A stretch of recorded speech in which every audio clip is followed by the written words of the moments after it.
buyer itu merasa ditipu, padahal seller tidak merasa nipu, iya kan? Session ini kita membahas penipuan yang disengaja. Jadi ini memang niat nipu. Jadi si seller ini memang niat nipu, atau penipu itu sebagai buyer ini memang niat menipu seller, atau sebagai makelar atau penengah ini sebagai penipu. Jadi jangan dipikir yang menipu itu hanya seller saja. Buyer juga bisa menipu. Bahkan makelarnya itu juga bisa menipu. Kita akan jelaskan lebih panjang, lebih detail, lebih padat ya tentunya. Itu 3 jenis penipu sebagai seller, sebagai buyer, dan sebagai maklar. Untuk sekarang, penipuan melalui seller. Biasanya penipuan yang dari seller ini ya, kalau sellernya yang sebagai penipu, itu biasanya mengambil foto, mengambil video dari penjual, atau dari postingan-postingan yang lain di tanaman hias. Foto-foto tersebut bisa diambil berbagai cara. Biasanya diambil dari postingan orang, bisa diambil dari postingan luar negeri, bisa lintas platform, ngambilnya di Instagram, dibuat nipu di Facebook, ngambilnya di Facebook, buat nipu di Instagram, ya kan? Atau mengambil foto dari Google atau dari internet dan lain-lain. Itu foto itu yang dipakai untuk menipu. Jadi saranku, foto yang kita pajang untuk menjual diberi watermark, ya kan? Tapi masih bisa juga dipakai menipu. Begini caranya. Untuk pengambilan foto dan video, biasanya penipu itu mengambil foto yang bagus-bagus gitu kan, mengambil foto yang bagus-bagus terus diposting ulang terus dengan harga yang murah gitu. Itu biasanya. Lah, ambil foto itu banyak triknya, ya kan? Yang tadi aku jelasin bisa ngambil foto orang umum, dalam artian postingan yang sudah biasa, itu tadi kan sudah aku jelaskan. Ini yang lebih jahat lagi, penipu ini ngambil fotonya itu kayak lebih real gitu, kayak lebih real. Jadi ngambil fotonya itu melalui inbox. Jadi contoh ini aja. Aku posting, ya kan? Aku posting Anthurium tweet ini di sosial mediaku, for sale Anthurium tweet gitu kan. Nah, harganya di inbox gitu kan. Terus ada yang namanya si B atau si buyer atau si penipu ini itu inbox aku, "Om, berapa nih harganya Anthurium tweet?" gitu. Dia tanyanya serius. "Oh ya, ini harganya 400.000 gitu kan. Boleh kurang nggak?" "Ya, omnya mau ambil berapa?" "Boleh lah, kita kan ya namanya komunikasi antara seller dan buyer. Jadi terjadi kemesraan di sana." Nah, itu oke om, aku minta videonya dulu. Nah, oke. Pasti kan yang namanya seller ini melayani, ngasih video, ya kan? Ngasih video, divideoin detailnya. Ini ada yang cacat apa enggak, jadi divideoin detailnya. Nah, berapa daun jumlahnya di tanaman hias kan seperti itu. Nah, oke. Terus fotoin dari berbagai sisi ya. Oke, aku fotoin dari sisi sini, aku fotoin dari sisi sini, paling enggak dari 4 sisi, bahkan dari bawah juga. Gitu kan, biar ya namanya online, dia kan tidak melihat barangnya langsung. Jadi sedetail mungkin si seller ini memberikan informasi tentang produknya kepada buyer, seperti ini barangnya gitu kan. Terus sudah tuh dikirim foto sama video detail gitu kan. Si buyer itu bilang nih sama si seller, "Oke, aku info dulu ya. Aku bilang istri dulu, aku bilang pembeliku dulu, aku pikir-pikir dulu," gitu kan. "Oke, gak masalah, tapi aku bebas ya jual ke yang lain sebelum deal." "Ya om, gak apa-apa, gak masalah," gitu kan. Udah, intinya si penipu sudah mempunyai detail tentang produk ini, tentang tanaman ini. Pada masa berapa hari atau bisa beberapa bulan berikutnya atau beberapa waktu setelahnya, si penipu ini posting terus dengan videonya, dengan detailnya atau fotonya aja, terus ketika di inbox orang dia kasih ini videonya, ini apanya gitu kan. Jadi sama seperti dia menjadi seller gitu kan. Percaya tuh yang beli ke penipu itu lebih percaya karena videonya semua sudah detail dengan jawaban-jawaban yang sama seperti dia tanya ke aku tadinya. Nah, akhirnya di deal ini tanaman ke penipu itu. Di deal, oke, transfer duluan. Dan Seandainya saya tadi kan jual 400.000, dia jual lebih murah, 200.000. Ya kan, bisa-bisa, oh ini di tempatnya Andri tadi aku tanya itu harganya 400.000. Yang ini barangnya sama, atau si buyer yang beneran ini itu nggak tahu kalau Andri itu posting. Jadi, oh 200.000 ini harganya masuk ini, bisa jual lagi aku. Atau ini murah, oh iya om aku deal gitu kan, deal 200.000, oke ini nomor rekeningnya. Nah ketika sudah ditransfer, langsung si bayarnya langsung diblokir. Loh kok diblokir ya? Lah aku habis transfer kok diblokir, ini gimana? Udah, yang bayarnya posting. Loh aku habis ditipu ini, dihubungi nggak bisa, WhatsAppnya nggak bisa, terus intinya diblokir lah. Bagi yang kenal dengan seller ini, itu telah menipu saya seharga 200.000. Bukan hanya duitnya loh, bukan masalah duitnya, tapi ini masalah kepercayaan. Tanaman hias gitu kan, banyak tuh yang komen, banyak yang komen. Loh gimana kok nggak dimintain videonya dan segala macem gitu kan. Nah sudah detail, rame akhirnya. Nah dia dapat video dari mana? Yaitu, terus akhirnya aku baca komenan itu. Wah itu kan barangku om, ini barangnya ada di sini. Aku pernah inboxin sama orang. Aku cari inboxnya. Akhirnya ternyata aku juga diblokir sama penipu itu. Cuman aku nggak sadar. Aku ngasih ke siapa kemarin ya? Kok sudah nggak ada ya foto-foto chatnya yang aku kasih? Ternyata aku juga sih diblokir. Lah kalau akunya tadi yang ngasih foto bahannya yang buat dia itu untuk nipu, aku diblokir, maka aku kan juga nggak bisa baca postingannya dia. Mau di grup, mau di berandanya, mau di mana, kan aku nggak ngerti. Jadi ketika dia proses menipu, dia lancar. Bahkan sudah berhasil dia menipu 200.000 satu orang. Nah kalau 10 orang udah 2 juta, ya kan? Nah itu modus penipu melalui foto, video yang agak ekstrim, lebih jahat, bukan hanya mengambil foto aja, tapi detail komunikasi dengan sama yang punya barang. Jadi hati-hati, saranku kalau ngasih foto, ngasih video, ya kasih watermark. Jadi ketika dia mau posting ulang punya kita, ya kan, itu ada watermark kita. Jadi tidak digunakan untuk menipu. Jangan berkecil hati ketika di inbox orang karena mereka adalah calon pembeli, tapi kita harus berhati-hati dan kadang menipu, karena ini memang sudah terjadi. Menipu itu modusnya mengambil foto dan video, salah satunya seperti ini. Nah, jadi diperlukan beberapa solusi bagi seller sebelum memberikan foto dan video kepada calon buyer. Bukan berarti kita mencurigai setiap orang di sini ya. Jadi video ini juga menjelaskan agar kita hati-hati aja, agar terhindar dari hal-hal yang tidak kita inginkan. Nah, solusinya begini. Solusi bagi buyer agar tidak tertipu. Ya, setidaknya ada banyak macam solusi, cuman yang menurut pengalaman yang biasanya penipu itu tidak goal untuk menipu, yang kami lakukan itu seperti ini. Sebelum membeli, selidiki dulu akun penjualnya. Apakah akunnya itu benar-benar dapat dipercaya atau itu hanya akun abal-abal. Nah, akun abal-abal itu biasanya akunnya itu akun baru. Kalau akun baru itu biasanya kelihatan kan, create Facebooknya itu mulai kapan, create Instagramnya, nggak tahu kalau di Instagram kelihatan apa enggak ya, saya nggak pernah merhatikan. Karena yang banyak sering menipu itu di Facebook. Jadi seperti akun itu baru dibuat. Jadi akun baru itu biasanya tidak ada postingan sama sekali. Jadi gini ya, saran kami untuk para seller yang akunnya baru tapi ingin menjual, ya berjuang dulu lah, posting di berandanya.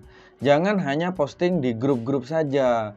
Karena banyak nih akun-akun penjual yang jujur, penjual yang amanah, penjual yang beneran dia itu memang seller, tapi dia baru memulai usaha untuk menjual tanaman atau produk lain, itu dia tidak pernah posting di berandanya sendiri. Seringnya itu postingnya di grup-grup atau di komen-komen orang gitu kan.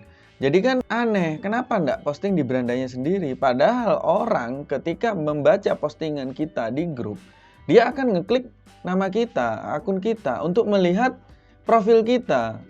Jadi seandainya ada yang nawarin ini Anthurium tweet gitu kan ya, di grup gitu kan, aku dapat gambar, ya aku lihat akunnya. Kalau akunnya nggak pernah posting, aku biasanya skip bagi seller yang seperti itu. Dan mungkin orang juga akan melakukan itu, karena ini beneran, kok dia posting hanya cuma anthurium satu ini aja, atau hanya jual dia baru punya tanaman satu ini aja. Kalaupun baru punya tanaman satu ini aja, setidaknya adalah di berandanya. Iya kan? Jadi posting di berandanya kegiatan sehari-harinya dia, waktu menyiram tanaman, waktu perawatan tanaman, terus ketika dia itu packing, ketika dia itu kirim gitu kan, testimoni dan lain-lain. Jadi bangun suatu akun kalian itu membuat orang percaya gitu loh. Jangan hanya posting di grup-grup aja. Nah, kebanyakan penipu itu tidak melakukan itu. Karena dia itu akun baru yang intinya hanya ingin cepat dapat duit gitu. Nah, kalau kita mau bangun usaha ya, kita harus merangkaknya dari hal-hal seperti itu. Itu kan hal kecil kan, nggak susah kan. Bisa posting di grup, kenapa nggak bisa posting di berandanya sendiri? Terus bagi buyer, itu tadi yang pertama. Bagi buyer yang kedua, coba tanya tanaman itu, tanaman yang kita inginkan atau tanaman yang seller jual. Untuk memastikan sellernya ini nggak menipu, tanyakan tanaman itu secara detail. Dalam artian begini, itu dirawat di kota saya bisa tumbuh bagus nggak ya? Karena di kota saya ini daerah panas, atau di kota saya ini daerah dingin. Perawatannya gimana ya? Ya meskipun kita tahu cara merawatnya anthurium itu seperti apa, tanyakan aja. Gimana sih cara rawatnya? Gitu kan. Media tanamnya pakai apa? Terus pupuknya pakai apa, terus pestisidanya biasanya disemprot itu berapa kali di sana, terus di sana menggunakan pupuk apa, agar saya bisa sama. Intinya tanya step by step, cerewet dikit nggak apa-apa ini buyer, gitu loh. Kalau dia jawabnya itu nggak bisa, berarti dia bukan orang tanaman. Orang tanaman berani menjual tanaman, berarti dia sudah harus punya ilmu atau product knowledge yang dia jual dong. Kalau hanya tanya rawatan aja dia sudah bingung, jawabannya belepotan, nah itu layak di skip aja. Karena penjual tanaman itu biasanya sudah ketika ditanya rawatannya gimana, media tanamnya apa, pupuknya apa, itu gampang jawabnya. Karena memang penjual tanaman itu setiap harinya melakukan itu. Kalau jawabannya itu belepotan, jawabannya itu kesana kemari atau gimana, nggak jelas, ya kan, kelihatan kok. Orang ini mau nipu, orang ini nggak ngerti tanaman, tapi jual tanaman. Nah, kalau nggak ngerti tanaman terus jual tanaman, berani nggak kita beli sama dia? Nanti packingnya gimana? Rusak nanti sampai di sini. Kan begitu. Jadi pastikan pilih seller yang bisa menjelaskan tentang tanaman apa yang dia jual. Yang ketiga, bisa kita melakukan VC, video call. Ya kan? Kalau sellernya saya lagi nggak di rumah, wajar. Saya lagi nggak di kebun, wajar. Jam berapa? Janjian. Jam berapa nanti mau bisa di video call gitu kan. Nah, kalau sudah bisa di video call, udah video call tanamannya mana itu yang dijual gitu kan. Video call jelas. Kalau video call kan live kan. Pastikan video callnya itu langsung live. Jadi jangan video callnya terserah sellernya mau diputar kemana-mana. Karena bisa loh handphone video di video call kan itu bisa. Jadi pastikan video call itu coba bang belok ke kiri dikit lah. Kalau ke kiri dikit sesuai perintah kita ya ke kiri. Lihat atasnya, coba lihat bawahnya, ya dites aja. Jadi video call itu untuk memastikan itu memang asli video call dan tanaman itu memang di hadapannya dia. Begitu cara video callnya. Jangan hanya video yang di video call. Ya bisa dipahami ya sampai di sini. Itu cara menghindarinya. Setidaknya bisa juga dengan meminta seller itu memvideokan tanamannya terus kasih tulis nama kita. Nah, contohnya seperti ini, itu ditulisin di sini dikasih nama. Coba Mas dikasih stiker di sini atau ditulis di kertas tempelin. Kalau yang beli aku kasih tuh Andri Kusuka Flora. Sekarang tanggal berapa Mas? Tanggalnya ditulis ini. Nah, atau ditaruh di belakangnya gitu. Terus divideokan. Oke, bisa. Di video call bisa, di videokan juga bisa. Nah, atau ada solusi masalah pembayaran. Itu masalah pembayaran bisa minta pembayaran melalui marketplace. Itu juga bisa. Tapi tidak semua seller yang mempunyai marketplace, ya kan? Kalau seller ingin membangun sistem seperti yang Botani Flora lakukan, karena Botani Flora kan ada Shopee-nya, ada Tokopedia-nya, dan lain-lain, marketplace yang lain-lain, itu silahkan, tapi tidak semua seller yang melakukan itu. Karena kebanyakan petani itu ya ada yang gaptek. Jadi dimaklumi ketika penjual itu tidak bisa di marketplace, tapi kita lakukan pengamanan yang model yang lain. Nggak usah ngotot, kalau nggak ada marketplace berarti aku nggak jadi beli. Ya, ntar kita nggak dapat barang. Begitu. Selain itu juga, yang keberapa ya berarti ya? Solusinya agar buyer ini tidak tertipu. 1, 2, 3, 4, 5, 6. Yang keenam. Nah, yang keenam yang tadi kan menggunakan marketplace ya. Yang keenam itu kita bisa bertanya kepada mutual friend-nya.